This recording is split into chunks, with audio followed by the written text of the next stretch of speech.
사위사랑 장모사랑 이 말은 저한테는 통하지 않는 말입니다. 물론 무조건 이유불문하고 사위를 사랑하는 장모님은 없을 겁니다. 사위가 이쁜 짓을 하거나 아니면 딸에게 잘하는 사위이거나 아니면 능력 넘치는 사위니까 장모님이 사랑해주시고 예뻐해주시는 거겠죠. 저는 솔직히 세 가지 다 해당됩니다. 참으로 이렇게 자랑스럽게 말할 정도면 어느 정도인지 가늠이 되시나요? 한 달에 용돈 100만 원이 기본이었어요. 제가 회사에서 보너스로도 받으면 장모님 용돈은 더 올라갔죠. 장모님 생신달은 말도 마세요. 정말 삐까뻔쩍하게 해드렸습니다. 호텔에서 식사 대접하고 선물 드린 사위라면 사랑받을 자격이 충분하지 않을까요? 그런데 이런 제게 늘 불평불만이 많은 게 바로 장모님이셨어요. 이유는 단 하나. 혼자 살게 내버려둔다는 거였죠. 그러면 하나만 더 여쭤볼게요. 그렇게 잘하던 사위가 좀 힘들어져서 용돈을 좀 깎고 선물을 제대로 못하게 됐다면 장모사랑도 멈추는 게 맞습니까? 아닙니까? 솔직히 어떤 대답을 쓰실지 대충 예상하고 물어봤어요. 정말이지 글을 쓰면서도 치가 떨리고 제 앞에 장모랑 그 장모가 낳은 왼수 같은 마누라가 있다면 침이라도 뱉어주고 싶네요. 정말 백년선님의 사위를 이렇게 개무시하는 장모를 고발하고자 사연을 씁니다. 저는 40대이지만 웬만한 어르신들보다 산전수전 공중전에 육탄전까지 겪으며 살아온 사람입니다. 저는 어릴 적 기억이 거의 없어요. 엄밀히 말하면 부모님에 대한 기억이 없고 할머니 손에서 자랐습니다.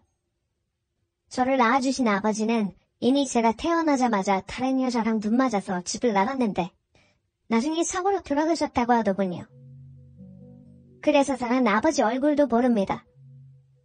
솔직히 아버지에 대한 그리움도 없습니다. 엄마는 제가 3살 무렵 저를 할머니에게 맡기고 돈 벌러 나갔다가 제가 고등학생이 될 무렵에 집으로 돌아오셨어요. 물론 그 사이사이에 간간히 엄마를 보긴 봤지만 나중에 거의 다 커서 엄마랑 단둘이 산다는 게 어색하더라고요. 엄마랑 같이 살기 전까진 세상 어느 천지에 내 가족도 없다고 생각했고 피부치도 없으니 저한테 나는 건 악과 깡밖에 없었거든요.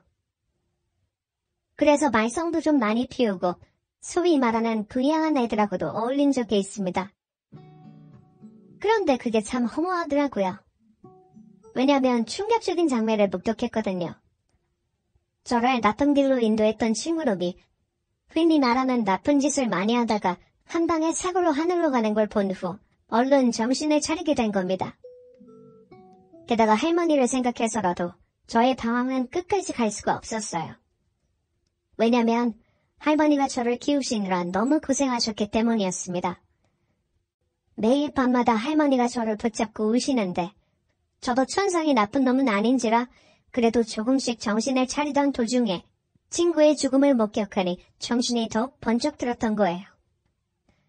그게 중학교 2학년 때였습니다. 그리고 바로 공부에 몰입했습니다. 하지만 중학교 2년 내내 일진들하고 어울려 지내다가 다시 정신 차리고 공부하려니 될 리가 없잖아요.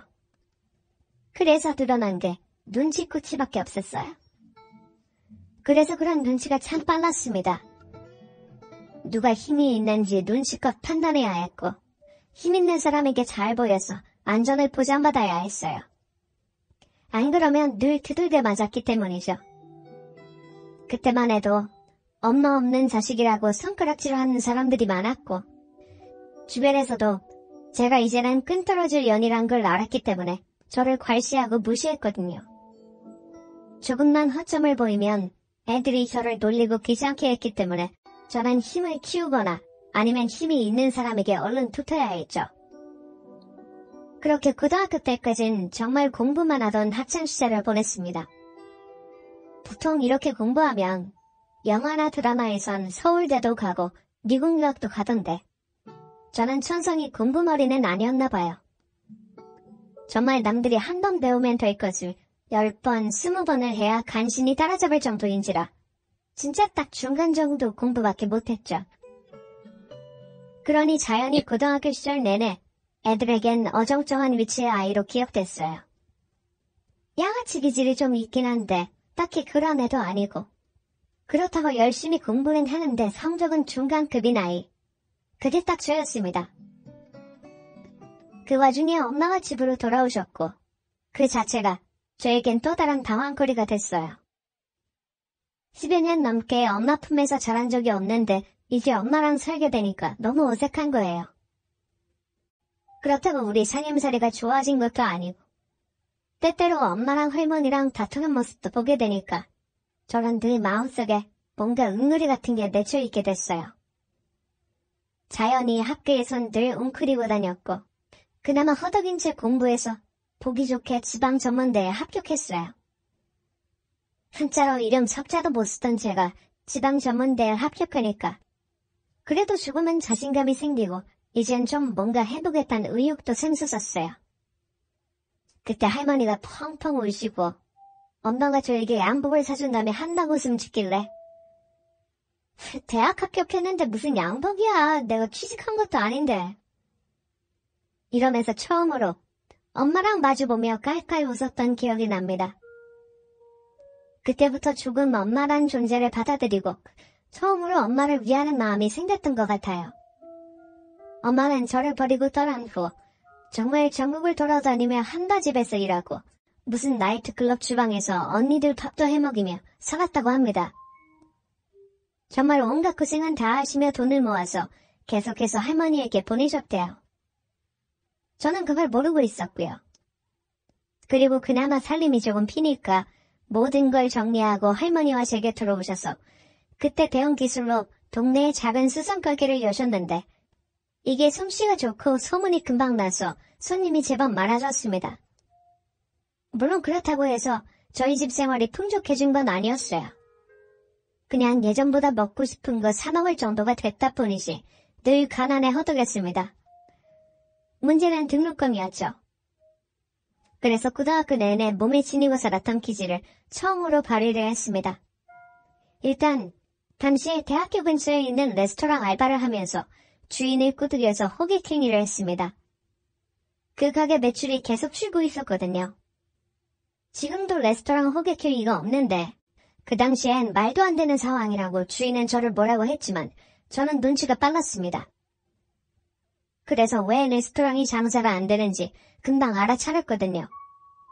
일단 가게 근처에 다른 신식 레스토랑이 생겼고 두 번째, 그러니 젊은 손님이나 새로운 손님보단 그냥 단골로 오는 손님 아니면 나이 들어서 조용한 분위기만 원하는 손님만 오게 됐어요.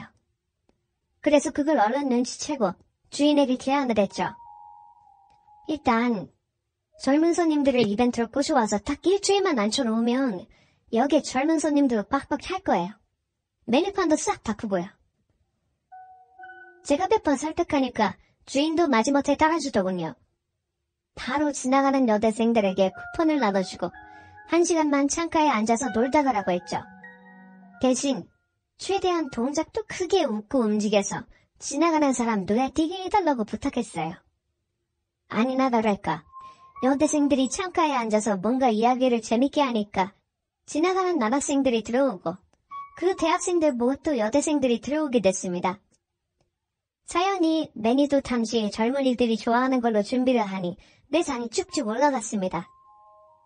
인테리어는 좀 올드해도 사람이 젊어지니 오히려 다들 앤티크하다면서 좋아했고요. 주인은 저보고 천재라면서 치켜 세워주더니 나중엔 아이 저를 점장으로 앉혀놓고 자기는 놀러다니더군요. 물론 그 사이에 저는 점장비에 따로 손님들을 묶어서 다른 가게로 이어지는 코스까지 개발해서 다른 가게에서도 돈을 받았습니다. 대단한 마케팅 수단이었죠. 그때 저는 깨달았어요.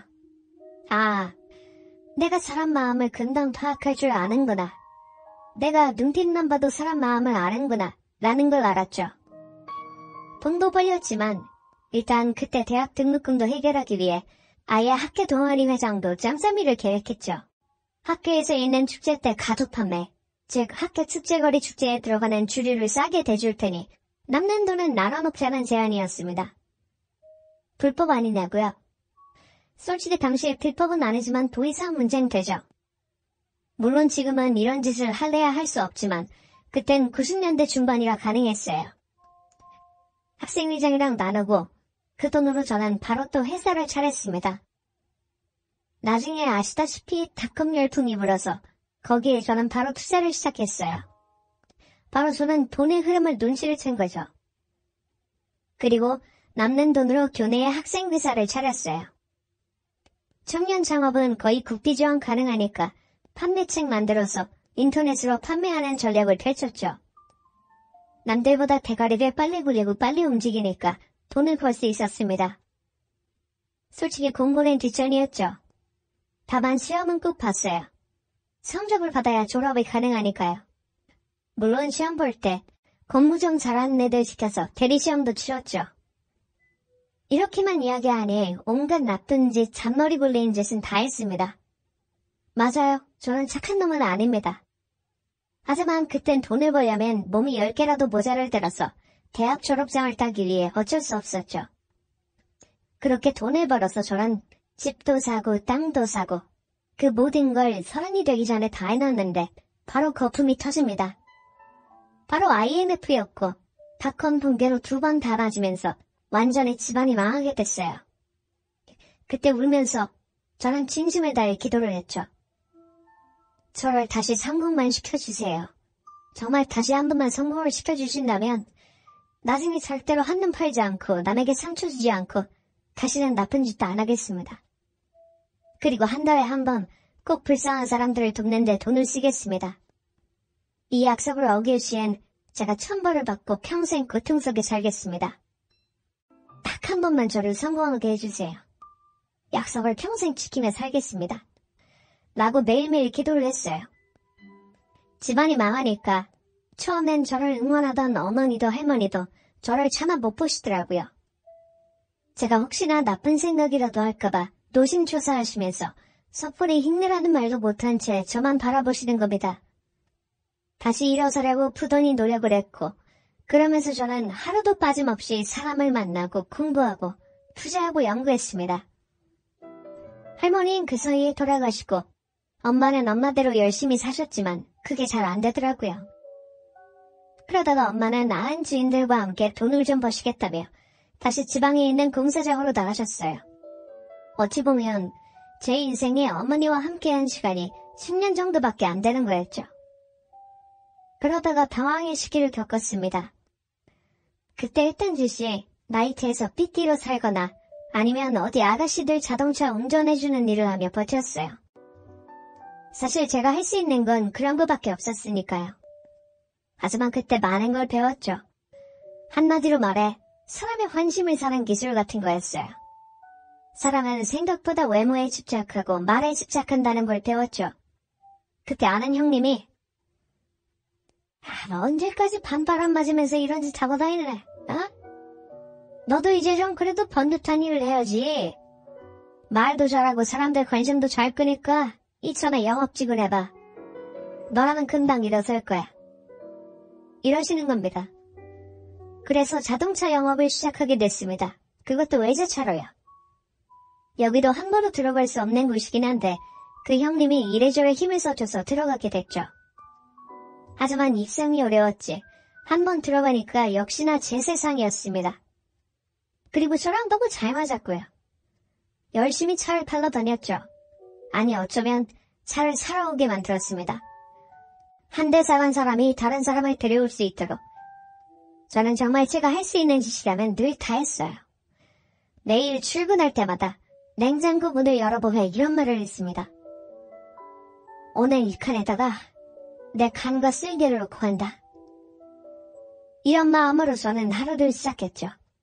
오직 고객에게 간과 쓸개를 빼준다는 생각으로 나는 오늘 이 사람에게 충성을 다한다는 마음으로 대하니까 고객들이 점점 늘기 시작하더군요. 자연히 돈이 모이기 시작하고 제 평판도 높아지기 시작했어요. 그래도 나름 젊은 나이에 성공했다는 얘기를 들으며 성공가도를 달렸어요. 그럴 때마다 더욱더 겸손하려고 엄청 노력을 했습니다. 그랬더니 사람들은 제가 아무리 말 안 해도 그냥 자기들끼리 저 친구는 뒤에 누군가 있나 봐? 부모님을 잘 만난다 봐? 이런 식으로 자기들끼리 소설을 쓰더군요. 한마디로 말해 제가 가난한 집 아들이라고는 상상도 못하는 겁니다. 제가 나이트에서 삐끼 생활을 했을 거라고는 짐작도 못하더군요. 그럴 때마다 일부러 해명하지 않았습니다. 자수성가했다는 말보다 그냥 범접할 수 없는 아우라를 만들었어요. 자연히 상상도 못하더군요. 그리고 불을 쌓아갈수록 저는 제가 절실하게 간절히 말했던 대로 돈을 저축해서 어려운 사람도 도우려고 엄청 노력했습니다. 물론 그 액수가 크진 않았습니다만 저는 약속대로 제가 번 돈을 어떻게든 남에게 나누려고 했고 절대로 사치를 부리지 않고 돈을 최대한 모았어요. 그렇게 돈을 모았다가 한 방에 나는 경험이 있다 보니 역시나 실패가 두려운 걸 아는 거죠. 30대에 이미 돈은 넉넉하게 벌었죠. 남에게 베푸는 삶을 살고 있었지만 이상하리만큼 가족이라 느끼고 마음을 터놓을 사람은 단 한 명도 없었어요. 직원도 있고 사회 친구도 있고 늘 저에게 달콤한 말을 해주고 친절한 사람은 있었지만 그 누구 하나 마음을 준 사람이 없었습니다. 정말 공허하더군요. 가장 몸집을 키워서 가장 힘센 사람이 되려고 발버둥 치고 나서 보니까 굉장히 허탈해지는 거예요. 그때부터 혼자서 좀 방황하는 시기가 많아졌어요. 솔직히 혼자서 술 마시는 시간이 늘어났고 그만큼 사고 싶은 걸 좀 사들였습니다. 그렇다고 흥청망청은 아니었고요. 사두면 값어치가 있을 만한 것들로 사들였거든요. 좋은 옷, 좋은 그림, 좋은 차 이런 것들로요. 아마 그때 저를 본 분들이라면 저런 쓰레기 같은 남자와 젊은 놈이 돈 좀 있다고 흥청망청 사는 거 아니야? 이러면서 한마디씩 하셨을 겁니다. 근데 그건 절대 아니었습니다. 그냥 소비의 사춘기가 뒤늦게 찾아온 거죠. 왜 사는 걸까? 나는 뭐 때문에 사는 걸까? 이까지 돈이 뭐라고? 이런 생각으로 하루하루 지내니까 진짜 옥석이 가려지더군요.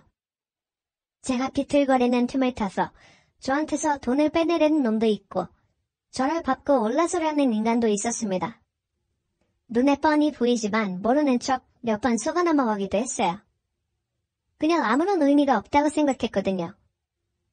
그래서 지방에 계신 엄마에게 오시라고 같이 살자고 했어요. 엄마, 나 외로워요. 이제 올라오세요. 나도 돈도 벌만큼 벌었고 이제 우리 같이 살아도 돼요. 아니다. 그리고 그 돈을 아껴. 예전처럼 그렇게 쓰다가 또 한 방에 나락으로 떨어지라.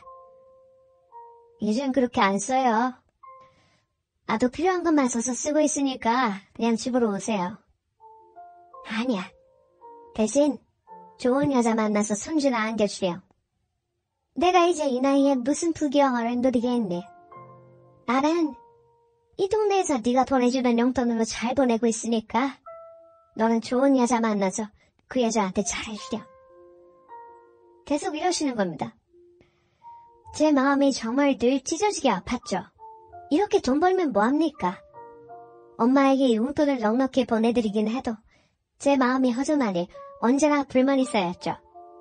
하지만 복잡하고 답답했던 제 마음을 한 방에 뚫어준 여자가 생기면서 저는 제2의 삶을 살게 됐습니다. 제가 일하는 매장에 그녀가 나타나면서부터였습니다. 옷도 명품이지만 특히 강단 있는 태도와 제가 좋아하는 스타일의 외모를 갖춘 여성이었어요. 요즘 표현으론 센 언니 같은 스타일인데 왠지 여링맨도 있는 여성 같았죠. 차를 고르는 안목도 탁월하고 이미 태어날 때부터 명품을 두르고 태어난 여자였어요. 돈을 초월한 느낌. 그리고 원래 부자인 느낌의 그녀였죠. 저도 돈을 벌 만큼 버니까 그녀의 부티보다는 그녀가 가진 천성, 아우라가 부러웠어요. 한눈에 끌려와서 그녀에게 이런저런 말발로 데이트 신청을 했고 저녁을 함께 먹게 됐습니다. 근데 식사를 하던 도중에 이쪽 업계에서 엄청 잘 나간다면서요? 엄청까지는 아니고요. 그래도 그냥 먹고 살만합니다. 그럼 저를 먹여 살릴 여유도 있으세요? 솔직하고 거짓 없고 할 말 다 하는 그녀가 너무 매력 있는 겁니다. 게다가 그녀는 늘 자신감이 있었어요.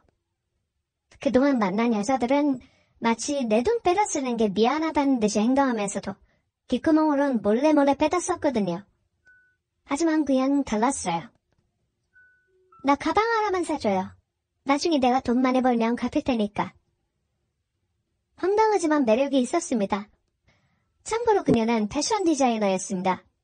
그녀도 돈은 벌고 있었죠. 하지만 제가 사주는 것이 의미가 있잖아요. 잘 알고 있었죠. 하지만 그땐 그런 말이 너무 신선했어요. 그녀에게 선물을 해주고 싶어서 더 일했고 그녀와 여행 가고 싶어서 더 열심히 일을 했습니다. 당시엔 일이 손에 잡히지도 않을 때였는데 이젠 일에 푹 빠졌죠. 하루하루가 행복했고 저는 두말할 것 없이 그녀에게 초혼을 했죠. 지금 생각해보면 왜 그랬나 싶지만 그땐 그녀에게 그만큼 툭 빠져있을 때였습니다. 그녀 역시 시원시원한 성격답게 제 초혼을 받아줬습니다. 근데 그녀에게 더 빠진 이유가 있었습니다. 바로 장모님 때문이었어요. 제가 언제나 상상 속에 그리던 엄마의 모습이었거든요. 물론 실제로 저에겐 엄마가 계시죠. 하지만 제가 어릴 적부터 상상했던 엄마는 늘 제 곁에 계시면서 뜨끈한 된장국에 밥도 해주고 내가 퇴근하고 들어오면 잔소리도 해주면서 날 걱정해주고 품어주는 그리운 사람. 그게 엄마에 대한 그리움이고 제가 상상했던 엄마의 모습인데요. 정작 친모는 지방에서 올라오시지 않고 장모님은 제가 상상했던 그 모습 그대로이니 저는 장모님에게 더욱더 잘하고 싶었습니다. 게다가 어느 정도 경제력이 있는 집안일 뿐이라 그런지 저를 너무나도 잘 이해해 주시는 거예요. 일단 외제차를 구매할 주변 고객들을 많이 아니까 엄청 저를 밀어주셨어요. 아주 재미난 게 주변 사람을 계약을 도와줄 때마다 식사를 하자고 하는 거예요. 평소에도 장모님에 대한 존경심이 있던 터라 늘 제가 식사 대접하고 차도 계약하니 오죽했으면 주변에서 야, 너 장모님이랑 사귀는 거 아니야? 이럴 정도였습니다. 그만큼 제가 장모님을 잘 따르고 잘 모셨죠. 게다가 여유있게 저를 대해주시니 저는 걱정할 거리가 하나도 없었고요. 장모님도 남편이이고 아내랑 둘이서 쓰다가 저를 만난 거라서 나도 아들 하나 생겼다 생각하니 든든하네. 이러시면서 우리는 자주 만났습니다. 그러면서 점점 처가적 사정을 알게 됐죠. 하지만 알면 알수록 생각보다 부자는 아니더라고요. 저는 장모님이 돈 많은 사람들도 많이 알고 그래서 왕년에 어디 큰 기업이나 혹은 돌아가신 장인어른이 돈 좀 있으신 분인 줄 알았는데 그것도 아니더군요. 대신 장모님이 왕년에 수입 물건을 들여와서 많이 이득을 보신 분이라서 그때 인연을 맺은 사모님들과 지금도 연락을 한다는 거예요. 그리고 그녀 역시 패션 디자이너인 줄 알았는데 알고 보니 코디였습니다. 유명한 사람들 협찬받아서 주고 케어해주는 일을 하더군요. 손꼽을 벗겨보니 딱히 부자는 아니지만 아무려면 어때? 이런 생각으로 만났습니다. 두 사람이 저를 속인 건 아니라 제가 혼자서 여자친구와 장모님이 부자라고 착각했던 거니까 문제될 것은 없었거든요.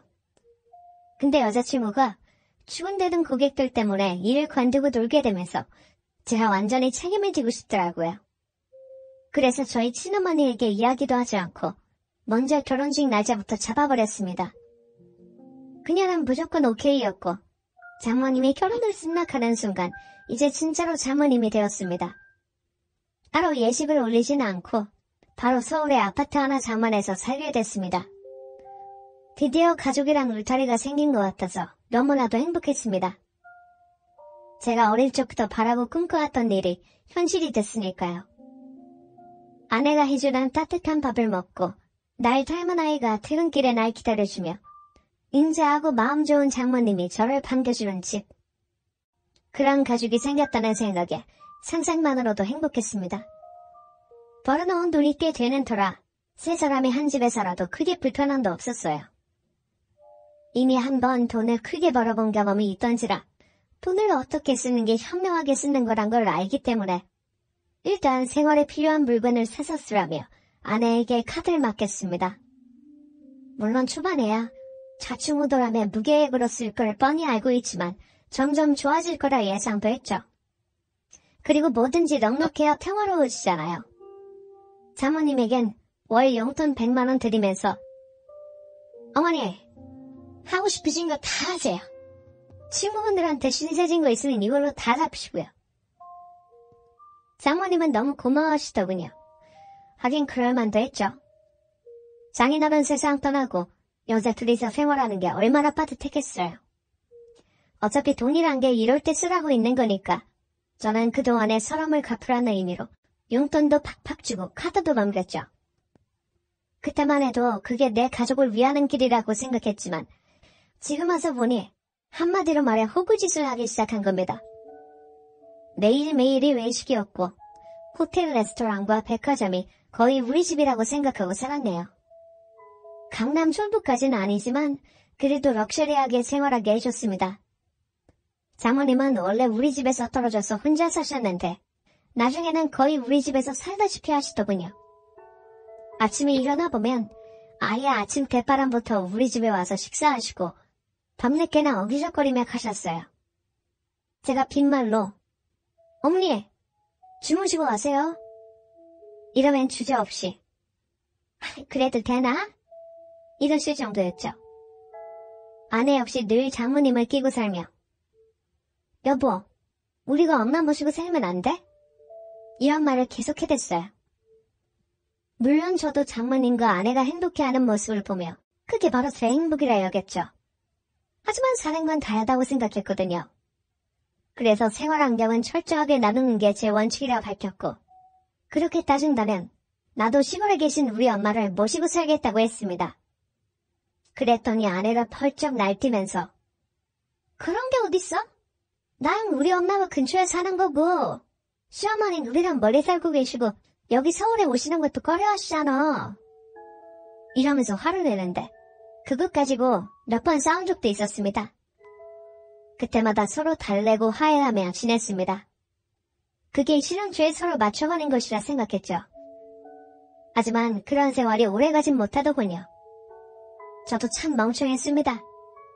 계산 오류가 나기 시작한 거예요. 고객 관리를 꾸준히 잘하다가 그렇게 가족에게만 신경을 써두니 점차 신규차량 판매는 늘지 않고 점점 영업 능력이 수직하락하기 시작했죠.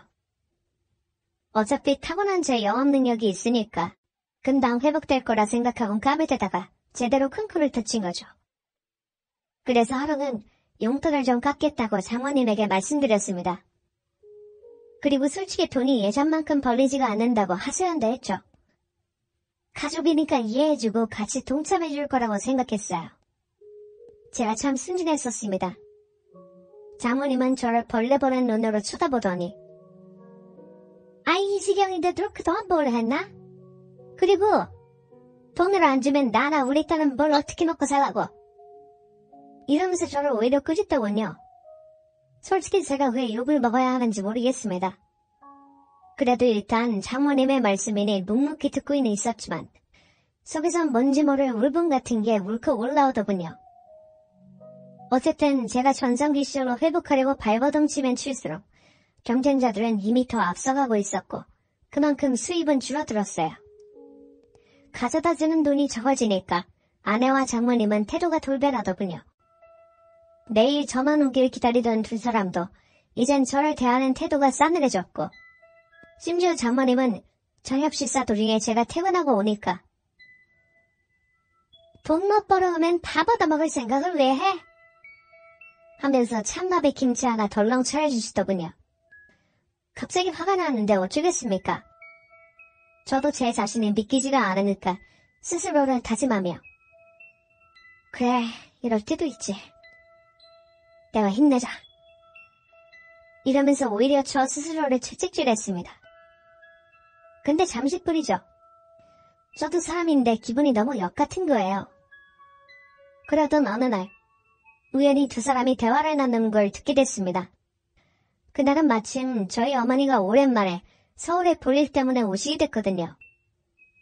가뜩이나 수입이 줄어들어서 어머니에게 용돈도 못 드렸기에 경기도에 예전에 사뒀던 빌라 하나를 팔아서 어머니에게 드릴까 생각 중이었습니다. 제가 돈을 한참 벌 때 엄마가 꼭 나중을 위해 집을 사두라고 해서 지금 살고 있는 아파트와 경기도 외곽 쪽의 빌라를 별장 기념으로 사뒀는데 이제는 거길 팔려고 마음을 먹었던 거죠. 어쨌든 어머니가 오랜만에 오시니까 아내랑 같이 나가기로 했는데 장모님이 극구 같이 가겠다는 거예요. 그래서 셋이 어머니를 모시러 터미널로 향했죠.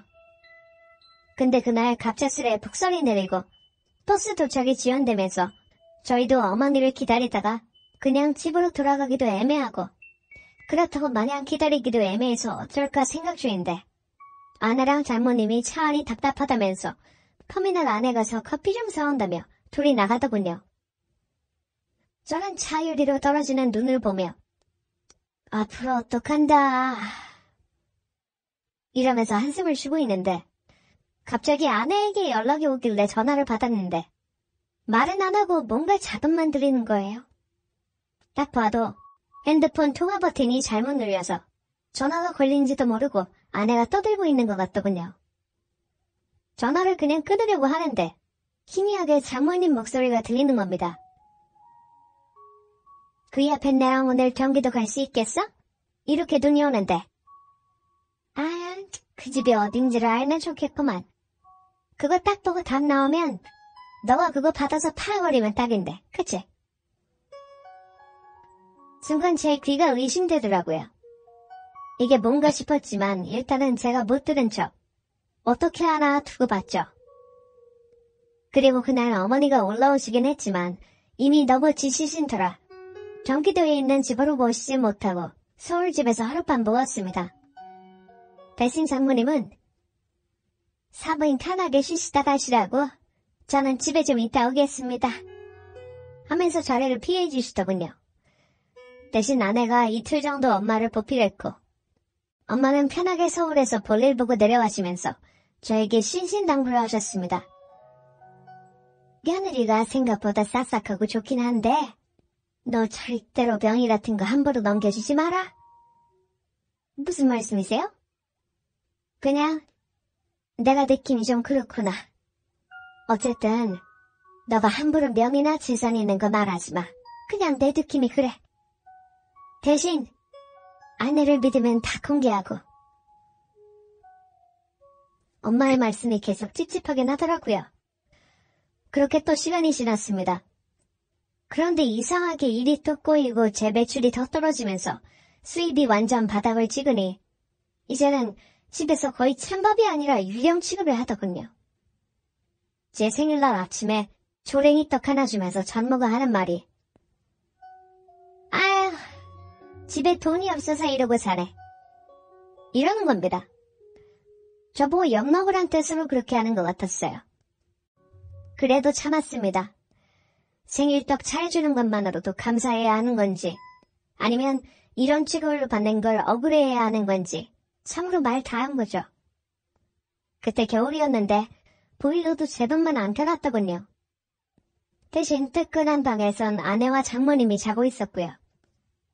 그래서 아침에 오들오들 떨며 일어나 사방에 보일러가 고장이 났나 봐요. 이랬더니 아내가 하는 말이 보일러 값은 하늘에서 떨어져? 그거라도 아껴야지. 당신이 돈 많이 벌어와봐. 온 방에 보일러 팍팍 돌리지. 어이가 없었습니다. 완전히 저를 무슨 돈 벌어다 주는 기계 정도로 대하더군요. 처음 만날 땐 이러지 않았는데 너무나도 돌변한 아내와 장모님의 태도에 완전히 질리더군요. 하지만 일시적인 거라고 생각했습니다.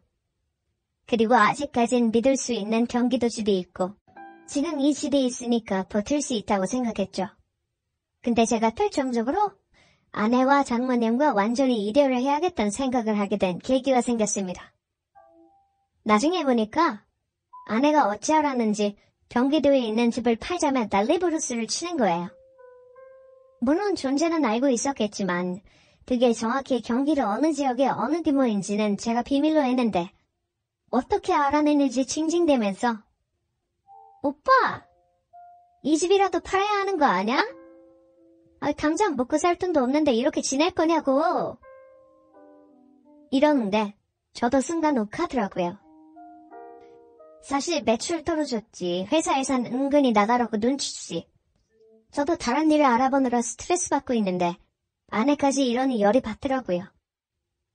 하지만 아내 말도 완전히 틀린 말은 아니니까 일단 생활비를 위해서라도 그 집을 팔았습니다. 정말 눈물이 나고 예전에 IMF하고 닷컴 먹을 때 돈 날리던 기분이 다시 드는 겁니다. 열심히 모은 걸 다시 날려버린 기분. 그거 안 느껴보셨으면 모르실 겁니다. 너무 흐뭇흐뭇해서 죽을 것만 같죠. 그렇게 어머니 모시고 살려던 경기도 집을 팔고 나니 너무 후련하더라고요. 그래도 그걸로 일단 이대 풀칠은 해야겠다 생각하고 있었고, 그날 친구들을 만나서 술 한잔하고 들어와서 보니 장모랑 아내는 피자랑 맥주를 처먹고 자고 있는 겁니다. 제대로 치워놓지도 않아서 맥주캔이 여기저기 굴러다니는데 화가 나더군요. 확 뒤집어 엎어버릴까 생각하다가 그냥 푹 참고 일단 방에 들어가서 잠을 자는데 인기척에 슬쩍 눈을 떠보니 아내랑 장모가 그새 일어났는지 자기들끼리 제 흉을 보고 있는 겁니다. 냄새 저 시추이 그새 들어와서 자고 있네죠. 아이 집 팔아서 고작 빚잔치 하고 남는 돈이 이렇게 없을 줄이야? 어? 너는 뭐 좋다고 저런 너 결혼했냐? 피자하고 맥주 하나 먹으려고 그런 거야? 이참에 빨리 갈라서든가 해. 언제까지 저런 무능력한 인간하고 살 거야? 장모가 하는 말이 아주 가관이더군요. 한마디로 말해서 내가 돈 나오는 A팀기였는데 이젠 돈 나올 구멍도 없고 그나마 경비도 집이 좀 돈이 되나 싶었는데 그거 팔고 빚 갚고 나니 남는 것도 없어 보이니까 이혼을 한 말이었습니다. 화가 나서 벌떡 일어나서 따졌죠. 장모님, 지금 뭐라고 하셨어요? 이젠 내가 돈 없으니까 이런 취급하는 겁니까? 그동안 거지같이 밥 차려주고 냉방에 재우더니 이젠 이혼시키시려고요?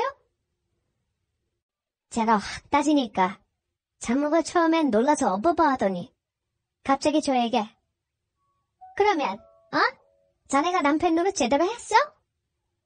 돈을 제대로 벌어오기를 해. 다정하게 집안일을 돕기를 해. 이런 시기는 내 딸이 아깝잖아. 안 그래? 차라리 이혼하게. 이러는 겁니다.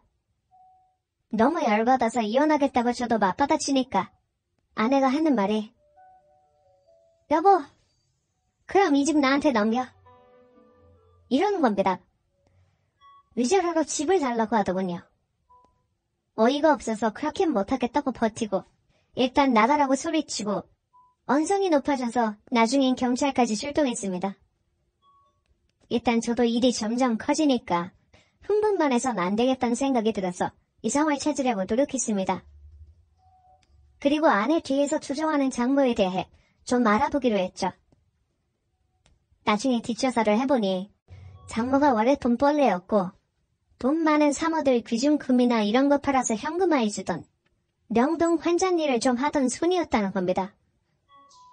심지어 그런 일 하다가 법적으로 문제 생겨서 콩밥을 먹은 경우도 있었다는 분이야. 게다가 장인어른이 돌아가신 게 아니라 돈 없다고 장인어른을 사람 취급도 안 하고 돈 있는 남자랑 바람 피우고 이혼을 했다는 사실도 알아냈습니다. 오히려 옆에서 동조한 아내도 무서웠습니다. 한마디로 제가 얼굴도 본 적 없던 장인어른 짝이 될 판이었던 거죠. 도저히 둘을 가만둘 수가 없어서 일단 계획을 짰죠. 그래서 계약서를 하나 보여줬습니다. 제가 어느 회사랑 단계약을 맺은 게 있는데 사실은 이미 기간도 지났고 없던 일로 된 거라 무효인 계약서인 거거든요. 근데 그게 차량 20대를 대량 구매할 뻔했던 거라서 저에겐 아픈 손가락 같은 계약서였습니다. 그걸 아내와 장모에게 슬쩍 보여주며 나 다시 살아날 기미가 보입니다. 이것만 되면 전 다시 원톱으로 올라설 겁니다. 아내와 장모는 기겁을 하더군요. 아니 이렇게 많은 돈이 있었으면서 왜 말 안 했어? 그래서 바로 작업에 들어갔죠. 이미 눈이 저에게 넘어온 걸 눈치챘거든요. 그래서 바로 이거 계약되면 바로 돈 줄 테니 이혼하자고 했죠. 그래서 그거에 사인 받고 구두로 합의한 후에 저는 자동차 계약서 찢어버리고 이혼을 했습니다. 이혼 조건은 간단했어요. 정해진 액수를 입금해주는 거였고 다달이 생활비초로 얼마를 준다는 거였습니다. 물론 이 돈도 아까워 죽겠습니다만 일단 이혼을 하는 게 급사무라서 그렇게 했죠. 그리고 바로 지금 살고 있는 아파트를 팔아버렸습니다. 어차피 제 이름으로 되어 있는 아파트니까요. 그리고 받은 돈으로 위자료를 줘버렸죠. 장모가 난리를 치더군요. 아니 이 아파트는 나눠야지. 자네 마음대로 왜 팔어? 그거 판 돈의 일부는 우리 줘야지. 그러길래 왜 이혼 서류에 사인을 하게 놔두셨어요, 아주머니? 예? 멍청한 건 당신들이지. 그리고 내가 돈만 준다고 했잖아요. 돈 줬잖아. 위자료 줬잖아. 그거 자동차 팔고 돈 들어온 거 준다고 한 거잖아. 그리고 위자료는 너가 잃은 재산 중 절반을 나누기로 되어 있고. 이미 이혼했는데 무슨 헛소리셔. 나는 법대로 했고 문제는 하나도 없습니다. 내가 집을 팔든 말든 그건 알 바 없고 대신 생활비는 매달 합의한 대로 보내드릴게. 근데 너무 큰 기대는 하지 마시고. 이러면서 선을 확 그었습니다. 저는 아파트 판 돈으로 작은 오피스텔을 얻어서 살다가 그 이후에 남은 돈으로 어머니가 계신 이쪽 시골로 내려와서 작은 가게를 하고 있고요. 어머니랑 작지만 아담한 집에서 잘 살고 있습니다. 그 이후에 장모가 한 번 찾아와서 돈 내놓으라고 난리를 치길래 다달이 생활비를 붙여준다고 했더니 아주 난리버릇을 치더군요. 근데 그걸 보다 못한 어머니가 장모를 발로 확 걷어냈습니다. 장모는 저희 엄마를 폭행죄로 고소를 한다며 난리를 치더니 더 이상 뜯어낼 게 없다고 생각했는지 그 이후로 조용합니다. 이제 홀가분한 마음으로 살고 있어요. 가족을 이루고 싶어서 그냥 앞만 보고 살았던 제가 바보였죠. 그렇게 돈에 환장한 모네를 만났던 것도 제 잘못이고 그렇게 돈에 환장하게 만든 것도 제 잘못입니다. 하지만 그래도 양심이 있고 저를 진짜 가족이라고 생각했다면 제게 힘을 주고 그 고통을 서로 나눠 가지려고 해줬다면 저도 이렇게까지는 안 했을 겁니다. 억지로 가족을 이루려고 바보같이 행동했었던 지난 날을 반성하고요. 이제 저만을 위해 열심히 살고 그리고 처음 약속했던 남을 위해 사는 삶을 실천하려고 합니다. 근데 제가 지금 어렵게 사는 것도 아닙니다. 사실 어머니가 그동안 제가 넉넉하게 들였던 돈을 차곡차곡 모아서 이 시골에 땅이랑 집이랑 다 사셨더라고요. 어머님 미래를 다 생각하고 계셨던 거예요. 제가 하나만 볼 때 이미 열수를 내다보고 저를 위해 다 준비해 두셨더군요. 저는 어머니의 깊은 뜻도 모르고 그냥 살았던 거고요. 오히려 어머니의 덕을 보며 저는 여기서 아주 넉넉하게 잘 살고 있고요. 제2의 인생을 생각하고 있습니다. 그동안은 사람의 마음을 사서 물건을 파는 걸로 살았다면 이제는 어머니와 함께 땅의 값어치를 알고 땀의 노동을 아는 사람이 돼서 열심히 사는 농부가 되기로 했습니다. 저희 긴 글을 읽어주셔서 너무나도 감사하고요. 다시는 한눈 팔지 않는 건실한 사람이 되겠습니다. 너무나 감사합니다. 많이 응원해주세요.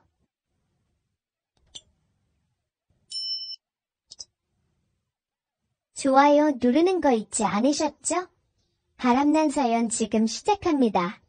가을을 지나 겨울로 접어드는 추운 계절이 되면 늘 언제나 고향집에 내려갔다 오곤 한다.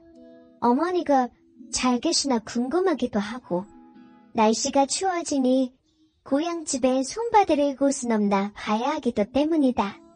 그리고 무엇보다 도시에서 지친 생활을 하다가 푸근한 고향집에 내려갔다 올 때면 온갖 스트레스가 다 풀리는 느낌이 들어서 나에게 있어 고향과 고향집은 아주 가끔씩 찾게 되는 휴식처와도 같은 느낌이다. 그렇게 고향집에 내려가서 연로하신 어머니가 해주신 각종 음식을 먹고 시간을 보내다 보면 기분은 좋지만서도 주말 때문인지 몰라도 차가 꽉 막히는 고속도로를 따라 집에 되돌아오는 길은 언제나처럼 지옥과도 같다. 내 나이 이제 어느덧 60대 초반의 나이이지만 그래도 아직까지 연로하신 어머니가 건강하게 살아계심에 새삼 감사하게 느껴진다. 그런데 아니나 다를까 고향집을 나서고 고속도로에 접어드니 드디어 시작된 고속도로에서의 정체. 가도 가도 끝이 보이지 않는 길.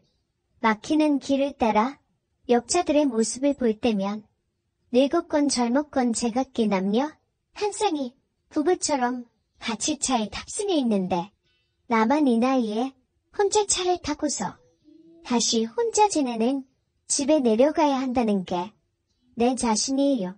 연애를 할 수 있는 아직 좀 쓸만한 남자지만서도 그런 내 모습조차 쓸쓸해 보이기까지 한다. 하지만 그럴 수밖에 없는 게 지금은 아내와 별거 중이다. 아내는 지금 나에게 이혼을 요구하고 있다.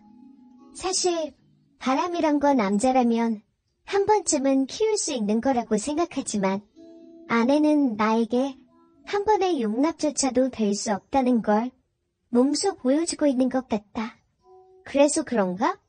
바람으로 인한 별거는 벌써 며칠째 접어들었고 그로 인하여 고향집에 계신 어머님 귀에까지도 들어가게 되었다. 하지만 어머님은 무조건 나에게 명지어멈에게 잘못했다고 말하라고 했지만 그게 잘못했다고 말은 안 돼. 아내는 모든 게 용납이 안 되는 듯 보였다. 아무튼 그로 인하여 난 지금 혼자고 고향집에 다녀온 후 꽉 막히는 고속도로에서 이렇게 혼자 차를 운전하며 다시 집으로 향하고 있다. 너무나 피곤하다. 차가 막히니까 피곤이 더 몰려오는 것 같다. 조금만 더 가면 휴게소인데 이왕 거북이 걸음인 거. 저 휴게소 가서 좀만 쉬었다 가야겠다는 생각이 든다. 그래서 난 곧장 차를 틀어 휴게소로 들어갔고 휴게소에서 커피 한 잔을 마시고 다시 집으로 향하려고 하는데 갑자기 누군가 조수석 차문을 열고 내 차에 탑승한다. 진한 분냄새가 내 코에 스며든다. 난 깜짝 놀라 얼굴을 보니 술이 떡이 된 듯한 60대 초반의 내 또래 아줌마다. 이 아줌마가 차를 잘못한 건가 싶어. 난 놀란 마음에 누구시냐고 물어보니 눈도 제대로 못 뜨며 허우적거리면서 나보고 빨리 출발하란다. 어이가 없어서 난 아줌마에게 빨리 내리시려고 말해도 그 아줌마는 좀처럼 말을 듣지 않았고 급기야 갑자기 내 허벅지를 손바닥으로 탁 치며 출발이라는 말만 되풀이할 뿐이다. 분냄새에 술냄새에 진상인 듯 싶었지만 얼굴을 자세히 보니 나름 곱상하게 생긴 게 뭔지 모르게 살짝 끌렸다. 그러고 보니 주말이라 어디 놀러 갔다 와서 술을 진탕 마신 건가 싶었다.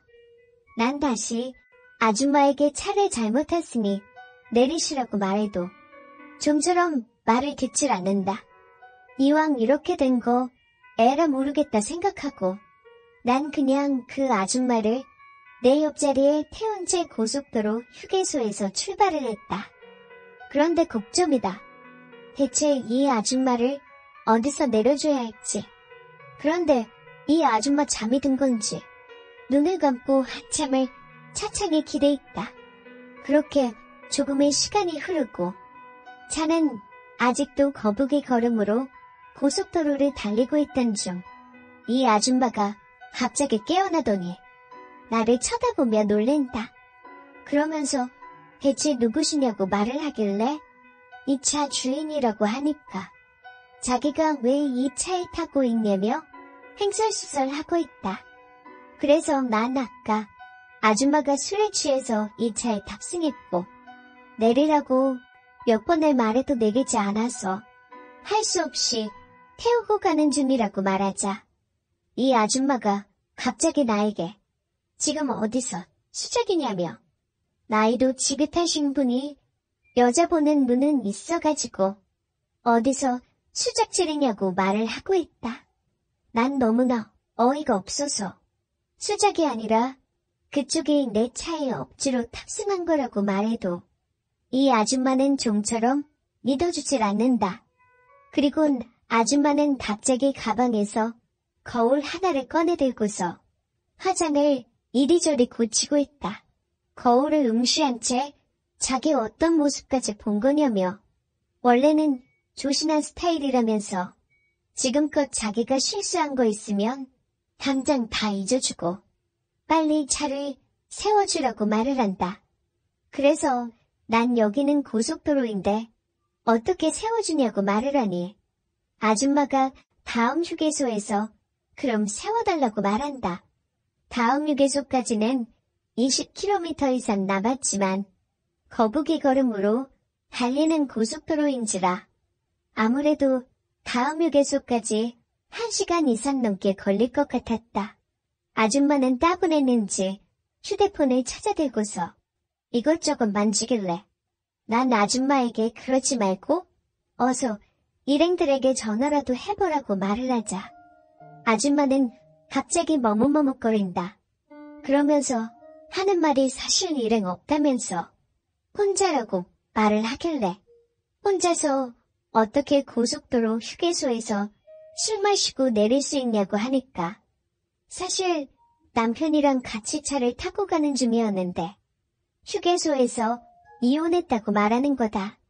휴게소에서 이혼이라니 그게 무슨 말이냐고 물어보니 서방 같지도 않은 남편이랑 차 안에서 된통 싸우다가 고속도로 휴게소에 남편이 자기를 버려두고 갔다고 하는 거다.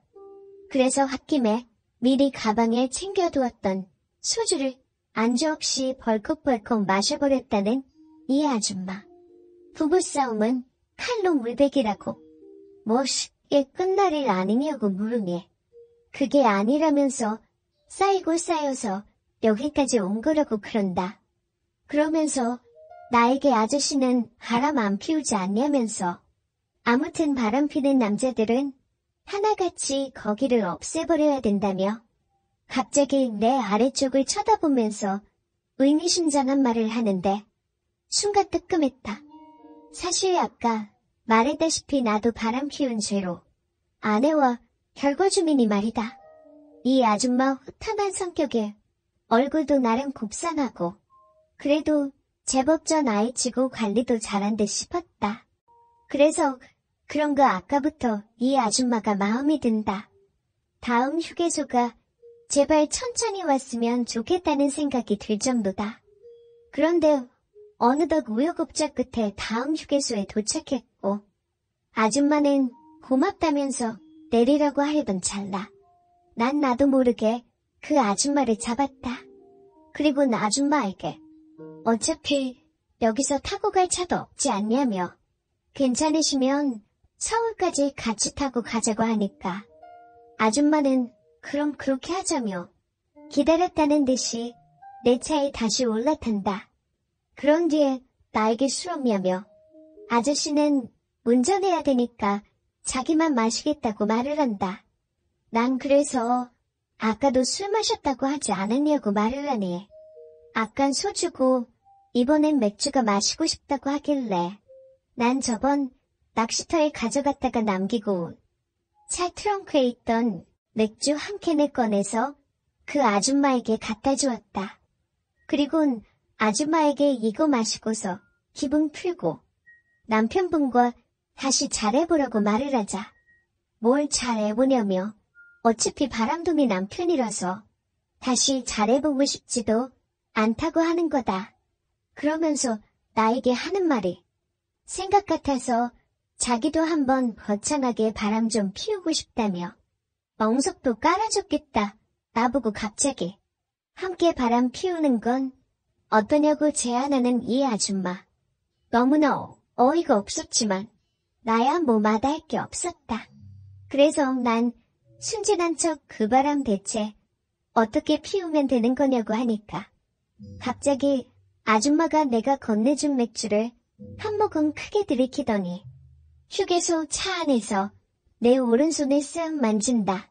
여러분이 지금 듣고 계신 채널은 바람난 사연 채널입니다. 그러면서 하는 말이 이렇게 외간 남자 손을 다 만져보고 이렇게 외간 남자 차도 다 타보니까 정말 연애하는 기분 같다고 말한다. 그 말을 들으니 뭔가 나도 짜릿해지는 기분이었다. 하지만 이 모든 것을 아내가 알면 그동안 내가 바람 피운 죄로 인하여 반성하는 모습 또한 물거품이 될 게 뻔했다. 난 이 아줌마에게 마음에도 없는 말로 이러시지 말라고 말을 했지만 그래도 이 아줌마의 모습을 보는 게 썩 나쁘지 않았다. 차는 어느덧 다시 서울로 출발을 했고 거북이 걸음으로 꽉 막힌 고속도로에서 그렇게 난 생판 모르는 아줌마와 함께 운전하며 서울로 가고 있는 것이다. 저 멀리 졸음운전 쉼터가 보이길래 저기서 좀 쉬었다 가자고 말하니 아줌마는 그거 좋다면서 어차피 차가 막히니까 저기다 차 대고 우리 진지하게 대화나 해보자고 말을 한다.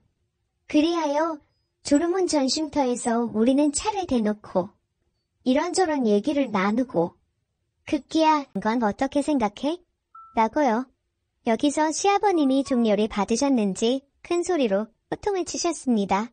야 집이 개파 5분 전이라고 족보까지 개족보 만들라. 그러냐 왜 내 호적에 올려? 알겠어. 그럼 내 자식으로 호적에 올릴게. 뭐? 네 마누라랑 상의는 하고 이딴 말 짓거리는 거야? 아가야 네가 그러자고 허락했어? 제가 고개를 좌우로 흔들면서 허락한 적 없다고 말씀드리니까 아버님께서는 여보 내가 이놈의 새끼 대학 보내지 말자 그랬지. 등록금 준 걸로 뭐 했냐? 똥 싸서 대가리 채워넣은 거야. 너는 스키야 아빠한테 이런 말 할 거면 할압약이라도 한 통 사갖고 와서 먹이면서 해야지. 아빠 죽이려고 작정했어? 하시면서 부들부들 거리시더라고요. 시어머님이 옆에서 아우. 여보 안 그래도 혈압도 안 좋은데 좀 조용히 좀 말씀하세요. 라고 말이셨지만 소용이 없었습니다. 내 집에서 내가 소리 지르는데 왜 그래? 야 이 새끼야 나도 아버지 어머님 돌아가셔서 부모 없는데 그럼 나도 입양해라. 나도 네 호적에 올려서 네가 키워 콩가루도 아니고 이게 뭐야? 비싼 돈 들여서 자식 키워놨더니 니들이 이딴 식으로 뒤통수를 쳐 남편은 아버님이 이렇게 핏대를 세워 말씀하시는데도 물러서지 않더군요. 아니 아빠 그럼 얘 미움모 만들 거야? 아빠 정말 너무한다. 얘 인생은 그럼 어떻게 하라는 거야 라고 하면서 말이에요.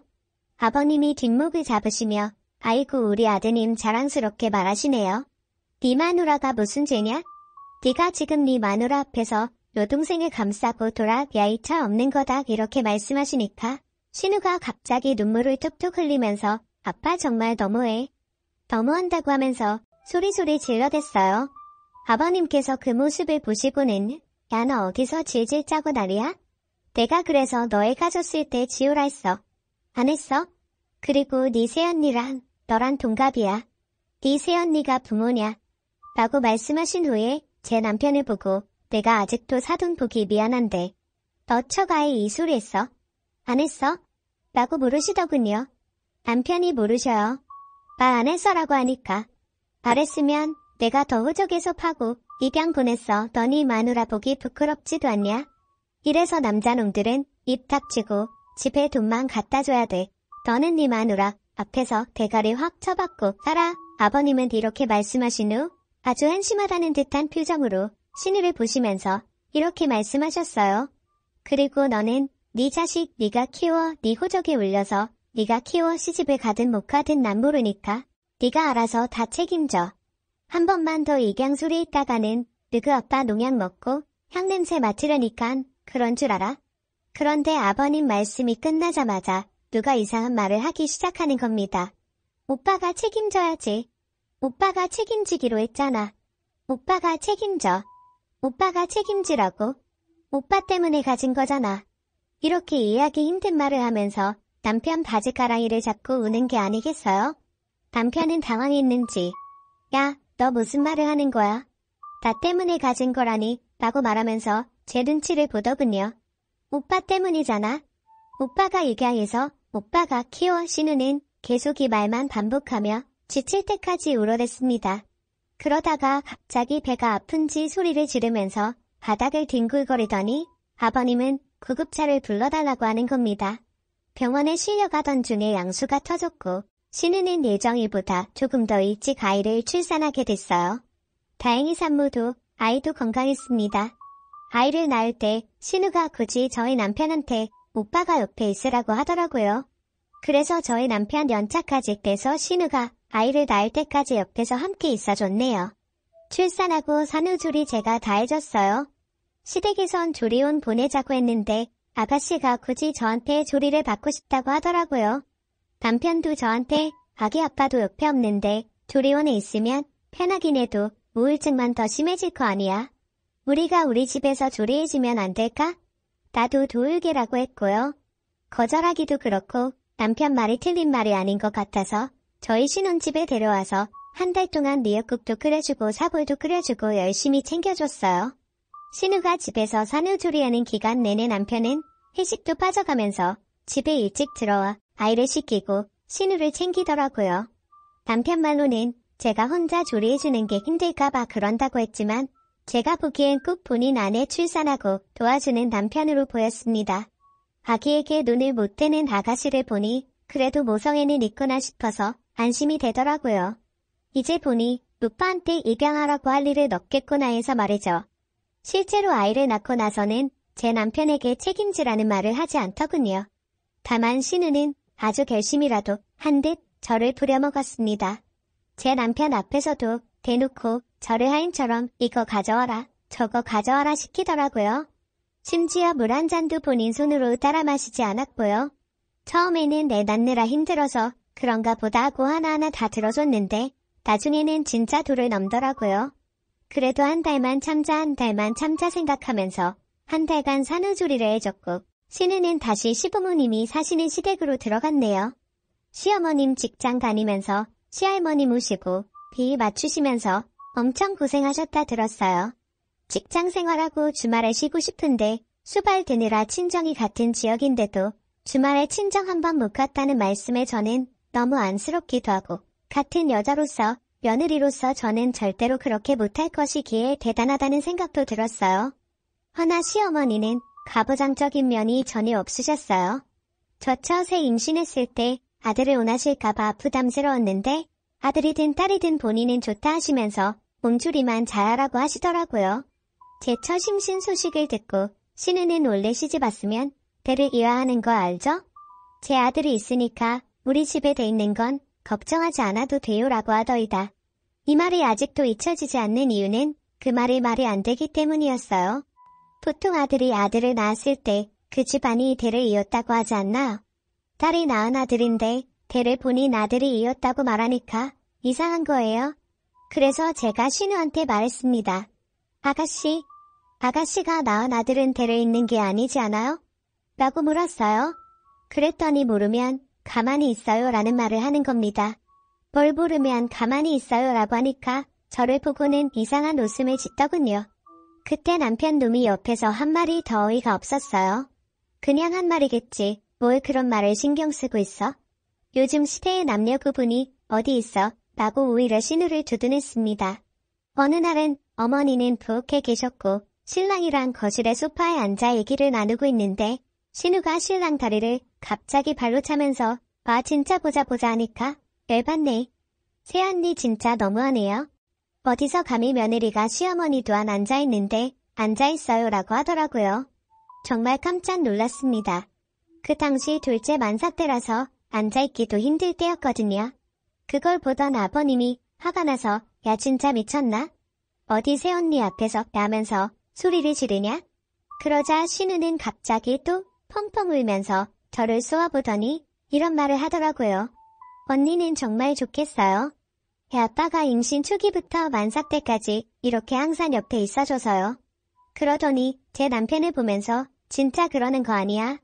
내가 참고 참았는데 그러는 거 아니라는 겁니다. 그러더니 본인 방으로 들어가서 문을 쾅 닫았습니다. 며칠 후 제 남편한테는 오빠 진짜 하다하다 어디서 저런 걸 데려왔어. 오빠 보는 눈이 저거밖에 안 돼 라고 하더라고요. 시아버지도 너는 왜 네 새언니 못 잡아먹어서 매번 안달이야. 네 새언니 같은 사람이 어딨다고 하면서 뭐라 하셨고요. 남편 또한 시부모님과 함께 신우를 나무랄 줄 알았는데 한심하게도 아무 말 없더라고요. 제가 남편 놈에게 뭐라고 좀 해보라고 눈치를 줘도 계속 아래로 눈을 내리깔고서는 아무 말도 하지 않았습니다. 신우가 아무도 자기 편을 들지 않으니 답답했는지 오빠 말해봐. 저 년이 저렇게 싸가지 없게 굴 때 오빠가 뭐라고 해야 하는 게 아니야? 저 년이랑은 이혼하면 끝이지만 나는 오빠 핏줄이잖아. 나한테 저 년이 저렇게 쏘아보는데 왜 아무 말도 안 해? 라고 하자 눈을 내리깔고 꿈뻑꿈뻑만 하던 남편놈이 드디어 고개를 들더니 하는 말이 뭐였는지 아세요? 저를 보더니만 아무리 그래도 내 동생 쏘아보는 건 좀 너무했다였습니다. 그때 저는 너무 놀라고 황당해서 아무 말도 못했어요. 물론 저희 부부는 그날 집에 와서 사내만의 대판 싸웠고요. 신우와 남편의 행동에 아무 말도 하지 못한 게 너무 분해서 그날 밤새 울었던 기억이 납니다. 정말 신우와 남편을 생각하면 치가 떨렸어요. 항상 그런 상황이 벌어지면 신우 편부터 드는 남편 놈에게 정이 떨어지더라고요. 명절이나 제사 등 가족 행사에 한 번 빠진 적 없었고 명절엔 전날부터 시댁에 가서 음식 만들었고 제사 때도 새벽부터 시댁에 가서 함께 장 보고 음식 만들었거든요. 명절 제사 비용 저희가 대부분 부담했고 생신이나 어버이날도 두둑하게 없는 형편의 용돈 챙겨드렸어요. 그런데도 매번 시댁에 가면 욕만 먹으니 시부모님도 괜히 미워지더라고요. 시부모님은 아무 잘못도 없는데 말이죠. 그러다가 며칠 뒤가 아버님 생신날이었어요. 아버님이 전날 당직이어서 밤을 새우고 시댁에 가야 하는 상황이라고 어머님께 전화로 말씀드리니 밤새고 와서 힘드니 재촉하지 말고 자다 오후에 오라고 하시더라고요. 아버님도 전화하셔서는 생일이야 매년 오는 거니까 그냥 저녁 늦게 와서 같이 저녁이나 먹자 하셨고요. 아무리 그렇게 말씀하셔도 저녁 늦게 밥만 먹고 목이 죄송스럽더라고요. 그래서 아침 일찍 일어나서 애기 분이 먹이고 서둘러 준비한 뒤 꾸벅꾸벅 조는 남편 조수석에 태우고 제가 운전해서 시댁에 아침 일찍 갔어요. 그랬더니 신우가 오빠랑 언니 아침 못 먹고 일찍 올 줄 알고 김밥 사놨어요. 생각보다 늦게 왔지만 오전에는 왔으니까 봐줄게요. 시아버지 생신을 본인 친아빠 생신이라고 생각하고 좀 신경 쓰면 어디가 덧나요? 본인 친아빠였으면 전날에 먼저 왔을 거 아니가? 라고 하더라고요. 이런 말을 듣고 있으면 남편이 제 편을 들어줘야 하는 거 아닌가요? 그 와중에도 또 눈만 꿈뻑꿈뻑 떴다 감았다 하고 있더군요. 그걸 지켜보던 시아버님만 너는 꼭 내 생일날에도 이렇게 네 새언니한테 그렇게 해야 직성이 풀리냐? 너는 내 생일에 미역국이라도 끓여준 적 있어? 라고 호통을 치셨습니다. 이렇게 시부모님이 제 편을 들어주시고 하셨지만 신우랑 번번이 부딪히니 가급적 시댁에 가고 싶지 않더라고요. 신우와 사이가 안 좋으니 결혼 초에 시어머니가 한번 그러시더군요. 신우는 시집가면 끝이라고. 그리고 신우가 성격이 욱해서 그렇지 뒤끝도 없고 심성은 그렇지 않다고요. 그런데 그때 이후로 신우가 시집갈 때만 기다린 게 6년이고요. 내년이면 40인데 이젠 신우가 언제 결혼을 할지 모르겠더라고요. 하긴 애타는 성격 괴팍한 미혼녀를 누가 데려가겠어요? 여러 사건 이후로 저는 시댁에 기분만 하자는 생각이 들었습니다. 그래서 시댁에는 한 달에 한 번 정도만 가고 전화통화는 특별한 일이 있을 때만 가도 했습니다. 그래도 명절이나 제사 생신 같은 행사는 다 참석했어요. 용돈도 그때마다 드렸고요. 한동안 잠잠했어요. 그러다가 한 달 전 신우에게 전화가 왔습니다. 진짜 보자 하니까 너무한 거 아니에요? 아가씨, 보자 하니까 라고요? 말 좀 가려서 하세요. 우리 집에 좀 자주 오세요. 엄마가 손주를 보고 싶어 하시잖아요. 참견 마세요. 제가 이렇게 말하고 전화를 끊으려고 하니까 이래서 결혼했을 때 둔가시키지 말고 집에 처박아뒀어야 했어 라고 하더라고요. 다른 말은 그렇다 쳐도 저 마지막 말에 정이 뚝 떨어져서 이젠 정말 신우를 보지 말아야겠다는 생각이 들었습니다. 아가씨 적당히 하세요. 너무 무례하시네요. 제가 아무리 잘못했어도 신우라고 그런 말 해도 되는 거예요? 아가씨 저보다 아랫사람인 거 알죠? 아가씨가 무슨 시어머니예요? 진짜 아가씨 때문에 너무 스트레스예요. 적당히 좀 하세요. 제가 아가씨 때문에 아가씨 오빠랑 이혼했으면 좋겠어서 이러는 거예요? 그러자오 듣던 중 반가운 소리네요. 이혼하세요. 제발 우리 오빠랑 이혼해주세요. 애들은 데리고 가시고요. 그래서 화가 나서 답했습니다. 알겠어요. 이혼해줄게요. 와 진짜 욕이 목까지 차올랐지만 참고 전화를 끊어버리고 신랑이 올 때까지 기다렸어요. 그리고 남편 오자마자 통화 내용 녹음한 걸 들려줬어요. 제 전화는 자동 녹음이 되거든요. 본인 아내가 본인 동생 때문에 스트레스 받고 시댁에 가기 싫다고 하는데도 가만히 있는 신랑놈한테 더 화가 나서 엄청 쏘아대면서 아가씨한테 그만 좀 나 괴롭히라고 말 좀 하라고 말하면서 말이죠. 저희는 신우 문제 말고는 별 문제가 없었어요. 신랑은 늘 시댁에서 저러니 집에서는 잘하려고 노력했거든요. 알아서 하지는 않지만 제가 이거 해줘라 저게 해줘라 얘기하면 육아와 상임도 잘 도와주고 아이들하고도 너무 잘 놀아줬습니다. 저는 제가 이렇게 통화 내용까지 들려줬으니 남편이 적어도 저에게 미안하다고 할 줄 알았어요. 그런데 남편 놈하는 말이 가관이더군요. 너 진짜 무섭다. 이거 녹음까지 한 거야? 너 나랑 내 동생 사이 떼어놓으려고 아예 작정한 거야? 얘가 남편도 없이 혼자서 키우느라 얼마나 우울하고 힘들겠어? 너도 둘 키워봐서 알잖아. 애 키우는 게 보통 일이야? 나랑 같이 키워도 힘들잖아. 그런데 얘는 오죽하겠어? 좀 받아주면 안 돼. 그리고 이혼하겠다고 그러더니 나도 더 이상 이렇게 이해심 없는 너랑은 못 살겠어.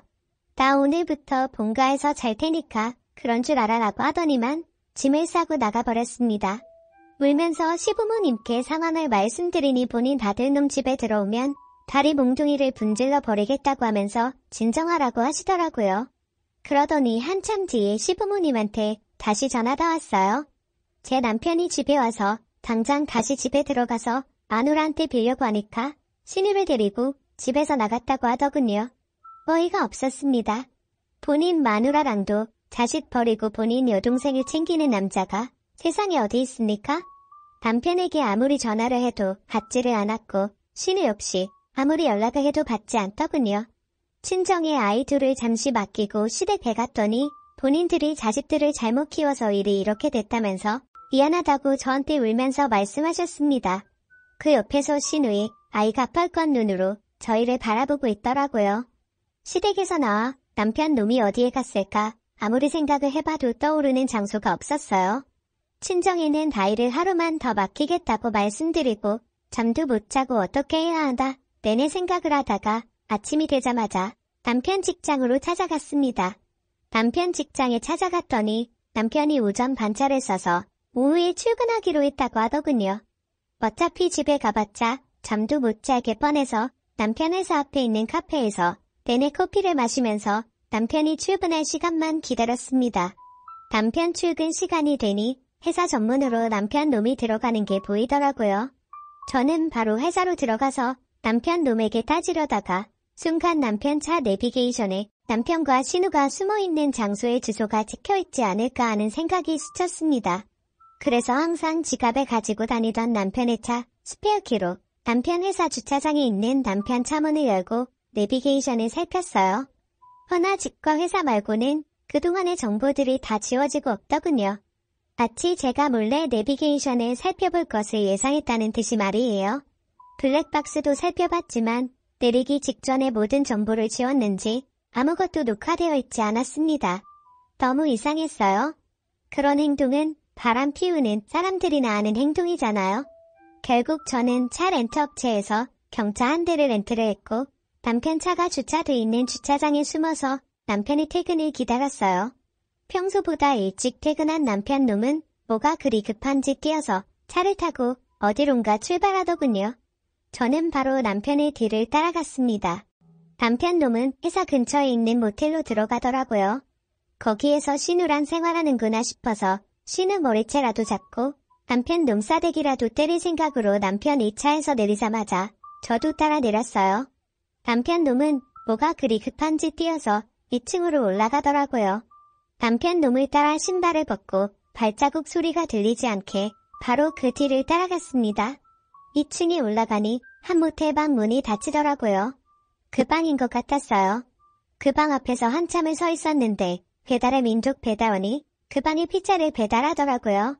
그래서 제가 시켰다고 받은 다음에 보냈어요. 그리고 노크를 했습니다. 누구세요? 라고 하길래 배달료라고 말하면서 목소리를 깔았어요. 문 앞에 놓고 문자하라고 했잖아요.